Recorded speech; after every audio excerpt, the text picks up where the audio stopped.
Assalamu alaikum. In the name of Allah, the most gracious, the most merciful. This is virtual class of Pakistan International School Taif.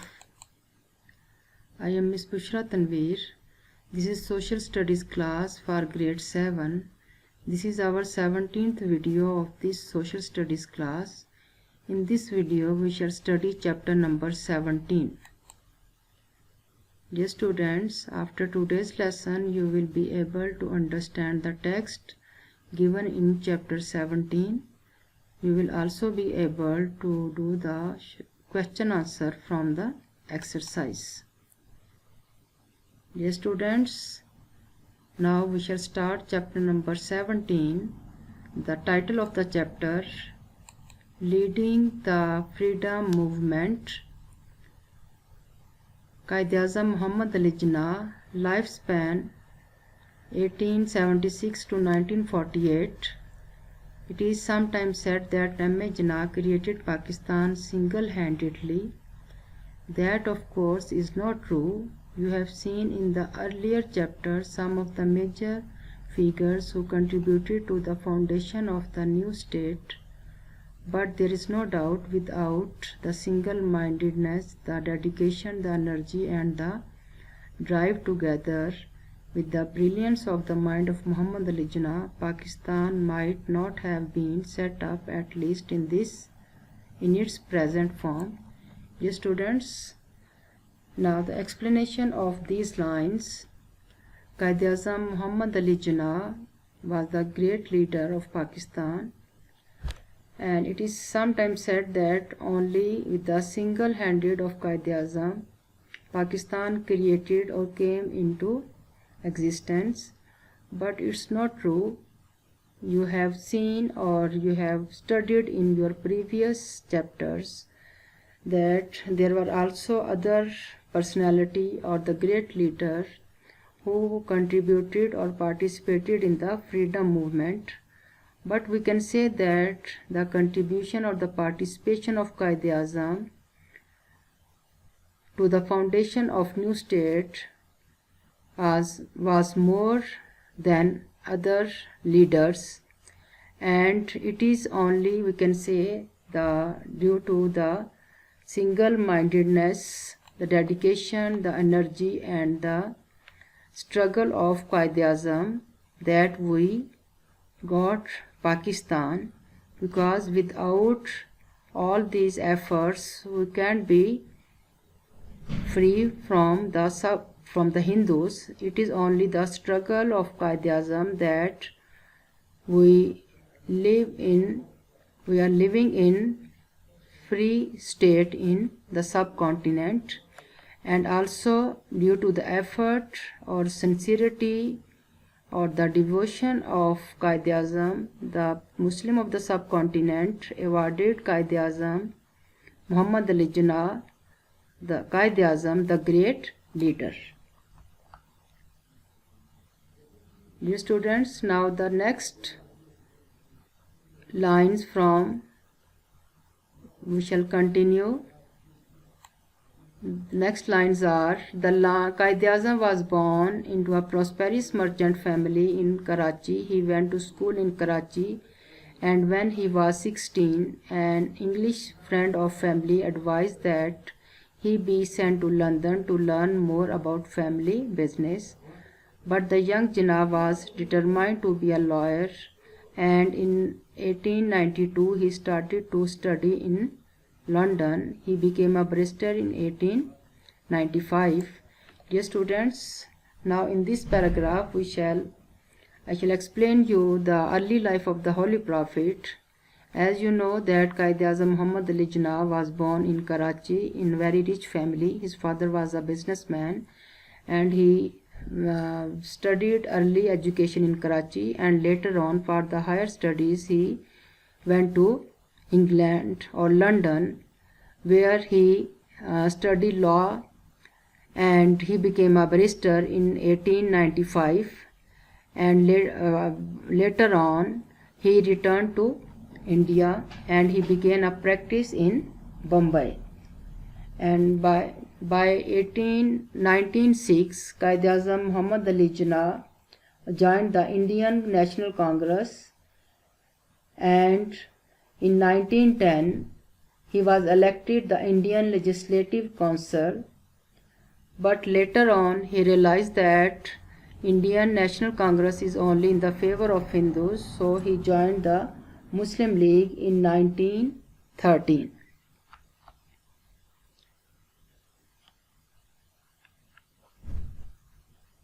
Here again his outstanding abilities were recognized and he was made president in 1916, but he was still firmly dedicated to settling the differences between Hindus and Muslims. This seemed quite possible then, as the Muslim League and the Congress had held joint conference, and at one of these in Lucknow 1916, the two sides signed an agreement that when independence did come, as everyone knew that sooner or later it would, Hindus and Muslims would have separate electoral lists. Dear students, now the explanation of these lines, that as you know, I told you that in 1913 Quaid-e-Azam Muhammad Ali Jinnah joined the Muslim League, and later on he recognized that he became the permanent president of Muslim League in 1916, and his devotion and sincerity was with the Muslims, and there were two nations in subcontinent, Muslims and Hindus. In front of your computer screen you can see the pictures of the two personality. This is the Quaid-e-Azam, who was the leader of Muslims, and Gandhi ji was the leader of the Hindus, and he was also the president of the All Indian National Congress. And in 1916 one agreement was passed between the Muslims and Hindu, that is the Lucknow Pact, and in this pact is decided that two sides signed an agreement that when independence did come, as everyone knew that sooner or later it would be, it means that when subcontinent got freedom from the British, then Hindu and Muslims, they have the separate state and also have the separate electoral list. The Muslim would vote for the Muslim candidate in assembly and the Hindu for the Hindu candidates. Yes, students, now the next passage is, British had already agreed to 6 years earlier, but the Congress refused to recognize it until then. By 1920, Congress had made to power within the Congress and insisted that the Hindus, as the majority people, should lead and form the government. Yes, students, now in the next, these lines are given in your book, you can read from there. Now we shall discuss over here the 14 points of Quaid-e-Azam. In 1929 he issued his famous 14 points, the most important of which were these: a federal government for an independent India with rights of minorities recognized, 1/3 of seats in any central legislature to be reserved for Muslims, Muslim Sindh to be separate from the Bombay province, major reforms in NWFP, present Khyber Pakhtunkhwa. Yes, students, now the explanation of this line. British had already agreed to 6 years earlier means the British declared or announced that there will be a two separate states in the subcontinent, the one for the Muslims and the other one for the Hindus. But in 1920, when Gandhi had come to power with the Congress, and he insisted that the Hindus, as the majority people, should lead and form the government. So it means on that time he just discouraged the Muslims, and also there were terrible, we can say, the cruel behavior for the Hindus towards the Muslim.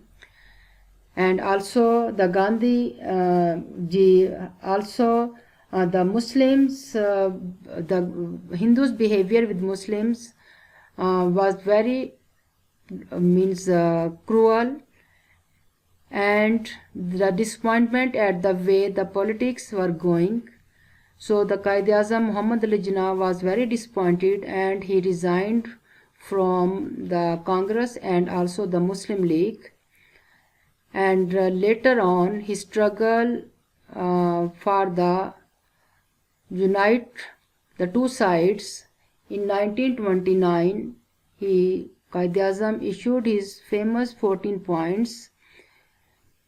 And what are the main points of this issue? Means the meeting: the federal government for an independent India with rights of the minority recognized. This means that Muslims also have given the same rights just like Hindus.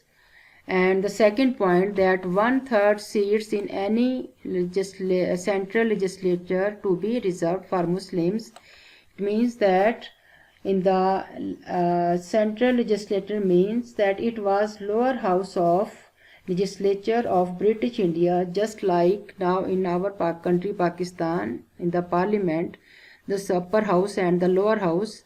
And also the central legislature to be reserved for the Muslim, that 1/3 seats were for the will be for the Muslim. And also the third point, that the Muslim Sindh, that the Sindh province would be to be separated from the Bombay. And also the NWFP, the Khyber Pakhtunkhwa, was the province of the Pakistan, also have the major reforms or the plans or the strategies over there. Dear students, now the next lines are: but the call of his country's problem was too strong, and returned to India in 1935 to be made permanent president of Muslim League. Under his leadership, it fought the 1937 elections, which was a disaster for the League. The Congress took control of 7 out of 11 provinces and refused to allow the Muslims to join them in the places where they had a good representation, if not an absolute majority.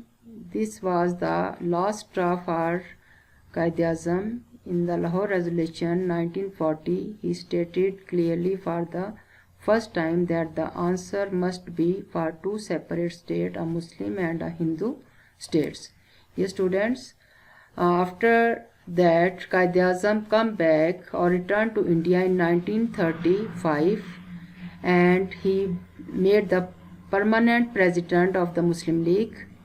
Under his leadership, the election was fought in 1937, and in those elections the Muslims defeated, and the Congress took control of 7 out of 11 provinces and refused to allow the Muslims to join them in the places and also where they had a good representation. So this is very disappointed situation for the Muslims. And also in front of your computer screen you can see the tomb, or we can say the Minar. This is the Minar, is called Minar-e-Pakistan.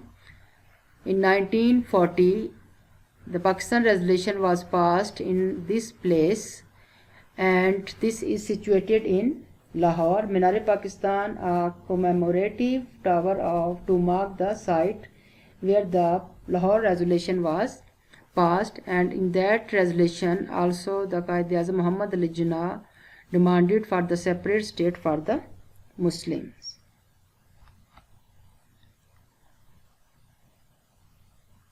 Students, now the next subheading is the lines.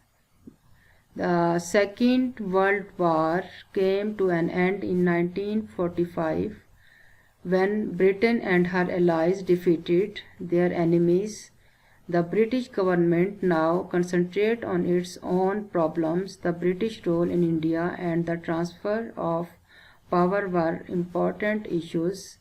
In 1945, Lord Wavell, the Viceroy, called the conference to discuss the setting up of an executive council. The conference was held in Shimla and all the political parties were invited.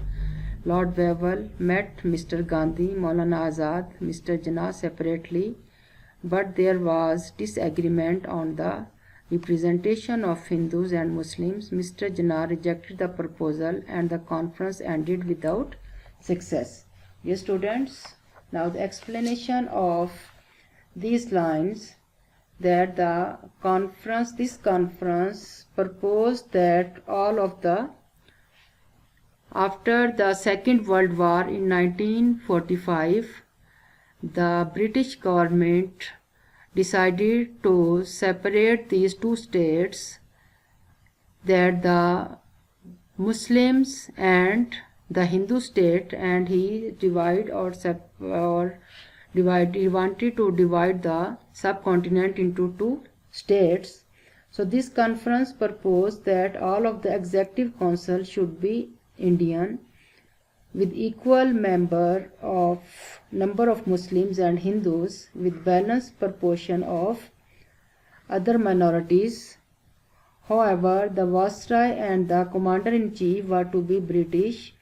The defense of India would still to be British responsibility. Jinnah felt that Muslims would be reduced in voting to a third in executive council when the representatives of the Sikh, scheduled classes and the Christians were included. These would naturally vote with the Hindus. Jinnah was believed to oppose the inclusion of a non-League Muslim, and the Shimla conference, though it ended in failure, showed that the Muslim League was now a major force to be reckoned with, and no long-term settlement in India could be achieved without its consent. Yes, students, now the next lines are: the Quaid-e-Azam continued to fight for the Muslims. All the Muslims in India now united under him, and early in 1947 the government in the UK under Mr. Attlee agreed that there should be two separate and independent states. The bill was passed on 4th June and India was told that it would be independent on 11 August. The cause had to be sorted out in 6 weeks, which was of course a totally inadequate time. Dear students, now the explanation of these lines, that after the rejection of these proposals, there was nothing left but partition. Lord Wavell was replaced as a Governor General by the Lord Montgomery. The British Prime Minister Attlee said that Wavell, though a fine soldier, did not understand the political situation and was biased in favor of Muslims. Mountbatten was the reverse and was close to Nehru.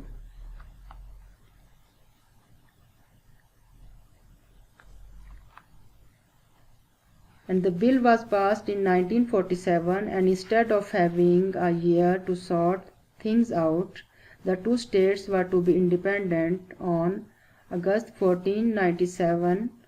Only 6 weeks later, there was impossible, but the Viceroy felt that there would be uncontrollable chaos if things were left in suspense for a year. And then later on, the borders and the hundreds of the thousands, the Muslims and the Hindus alike, fled to get to their own sides of the borders, and hundreds of the thousands were killed.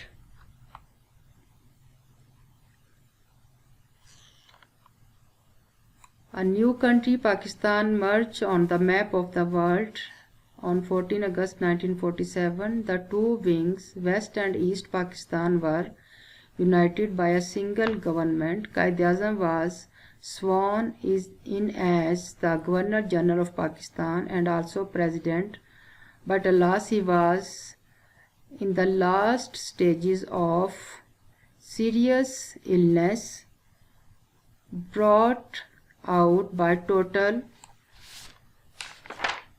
exhaustion for the lifetime of overwork and stress. He died on 11 September 1948, but he had seen his life work brought on to a successful conclusion. Yes, students, and Pakistan came into being on 14 August 1947, and on the Independence Day, Muhammad Ali Jinnah became the Governor General of Pakistan as well as President, but he was already in the last stage of illness brought on by unbelievable overwork and stress.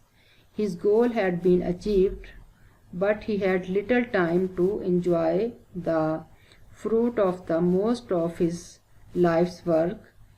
And on 11 September 1948, after the birth of Pakistan, after the 13th month, Quaid-e-Azam Muhammad Ali Jinnah died, and this was the great loss for the Pakistan.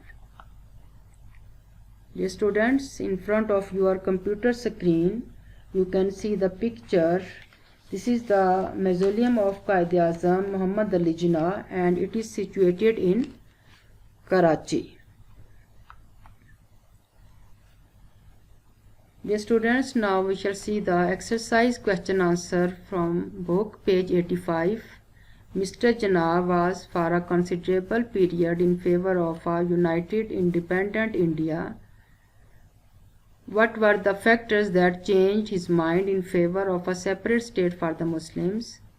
Jinnah, an advocate of a united India, changed his mind largely because of the total intransigence, stubbornness of Gandhi and the Congress Party, the refusal after the 1937 elections of Congress to allow the Muslims any part in the government in area where the Muslims had a very strong hold, if not an actually controlling representation. He realized that it is at least 7 of the 11 provinces in which Pakistan would be divided. The Muslims would always be a powerless minority and subjected to the whim of the Hindus majority. Dear students, now the next question number 2 from the exercise is, what was the importance of the Lahore Resolution in the struggle for independence? The Lahore Resolution basically spelled out the need for a separate homeland for the Muslims of the subcontinent. It said that if the Muslims were to have any life at all in an independent India, there would have to be partition into 2 separate states. Dear students, now the assignment from this chapter, book page 85, question number 4. Find out more about Quaid-e-Azam's early life. Make a collection of pictures from old newspaper and magazines. This is the assignment you have to do, and then send to me on my WhatsApp number. Dear students, now the homework is learn and write exercise question answers which are done today. See you in the next video. Goodbye.